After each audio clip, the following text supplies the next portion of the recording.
Hello, welcome to a screencast about Child Find and SST. When you talk with parents, be factual and not emotional. Be honest but not brutal about what is happening with the parent's child in the classroom. Ask questions such as, have you noticed these things at home, and what their expectations of their child are academically, behaviorally, and socially. Ask about when and where a child does homework, if the parent helps with the homework, how long it takes to get a task done, and if they need assistance. Then you will want to ask the parents to participate as part of the student study team. Then explain the purpose of the SST to help teachers and parents to find a way to help and support the child in their academic, social, and behavioral progress.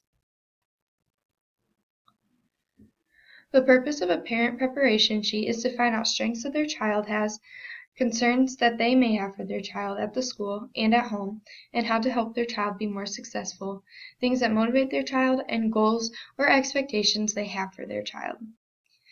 Some common reactions parents may have when finding out that their child is having problems at school are shock or denial, anger, guilt or blaming, resignation, depression, and acceptance. The SST process includes gathering student data, planning strategies to assist the student within the resources of the general education program, monitoring the student progress, building trust between the parent and the school, and making referrals for a formal evaluation when needed. A sample of the SST summary sheet is placed in a chart with the name of the student, their teacher, school, the SST team, private primary language, grade, birth, parent, and sex. Then listed below are the strengths, known information and modifications, concerns of the student, questions for the family, strategies for the child, actions, and who and when the actions will be performed with. Accommodations are an important role in the process of the SST. They allow the SST to accommodate the learning to a specific student's needs once they figure out what the discrepancy learning is. Digital accommodations include computer games that help children with basic skills such as math, phonics, and reading.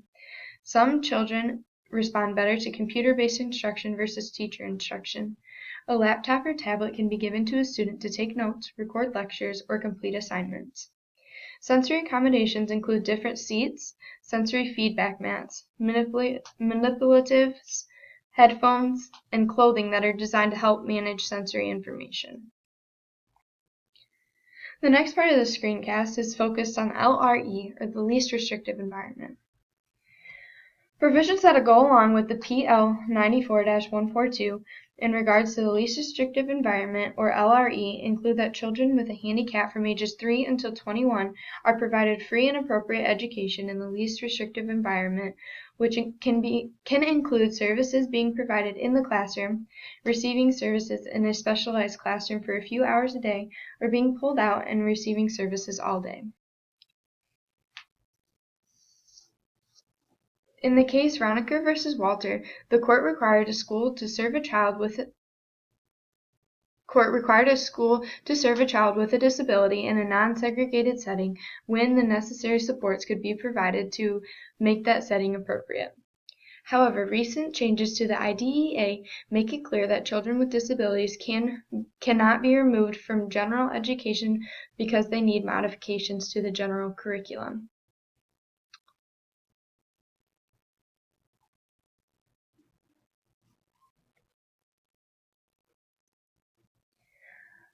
Parents should be involved at every stage in the evaluation and planning process. Some of their rights include confidential treatment of their child's records, review and inspect records, to obtain copies of all records and any documentation regarding their child on file with the school, release records to non-school personnel with permission by the school, to be notified in advance at least 10 days before a meeting pertaining their child, request an assessment for their child, allow their child to be assessed in his or her own language, request an independent evaluation at public expense, if not in an agreement with the school district, have input to the development of the IEP, refuse services or placement in special education, have an independent, fully paid private school placement if it is necessary to meet the child's needs, and request a fair hearing if disagreements arise regarding identification, placement, or services.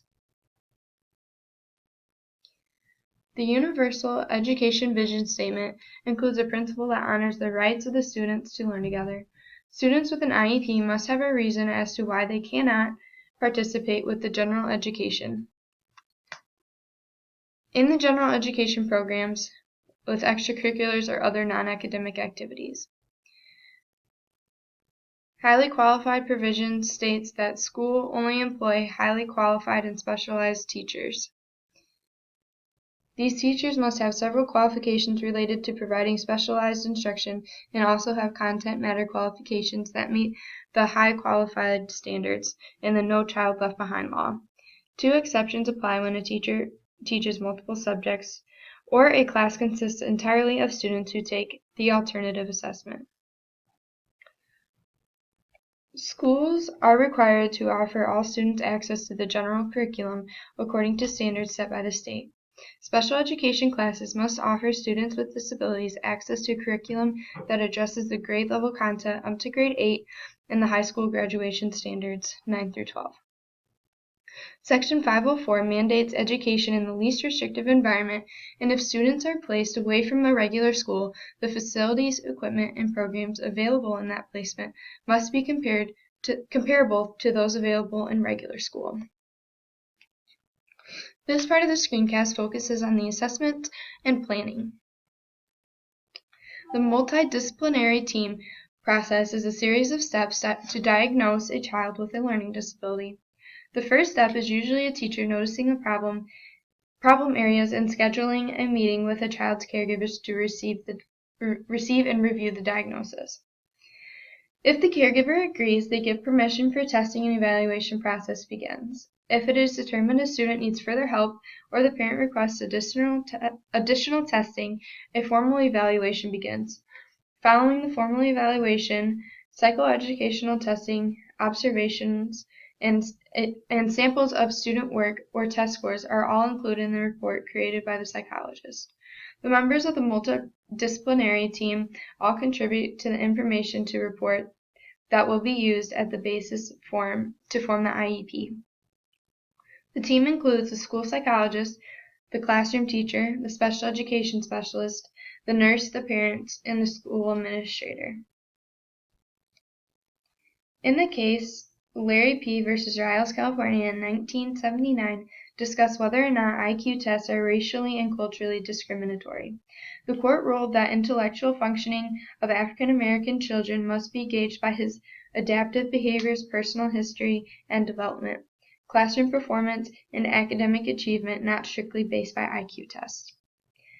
There are many different tests to assess a person's intelligence quotient, or IQ.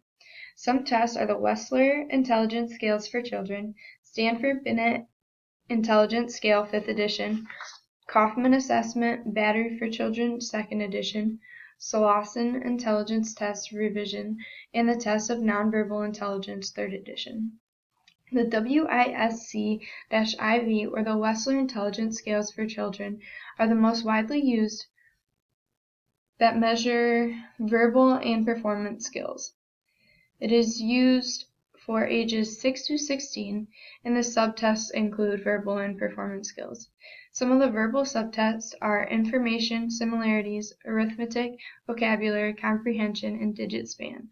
Some of the performance tests include picture completion, picture arrangement, block design, objective assembly, coding, symbol search, and mazes. 3 commonly used academic assessments among many are the Brigance Diagnostics Inventory of Basic Skills Revised, Kaufman Test of Educational Achievement, and the Peabody Individual Achievement Test Revised. The Brigance is used for kindergarten through 9th grade that tests readiness in language arts, reading, and mathematics. It pinpoints specific skills that the child has not learned and is helpful in writing goals for the IEP. The Kaufman test is a norm referenced that measures decoding skills, reading comprehension, spelling, mathematic computations, and applications used. It is used with grades pre-K through seniors.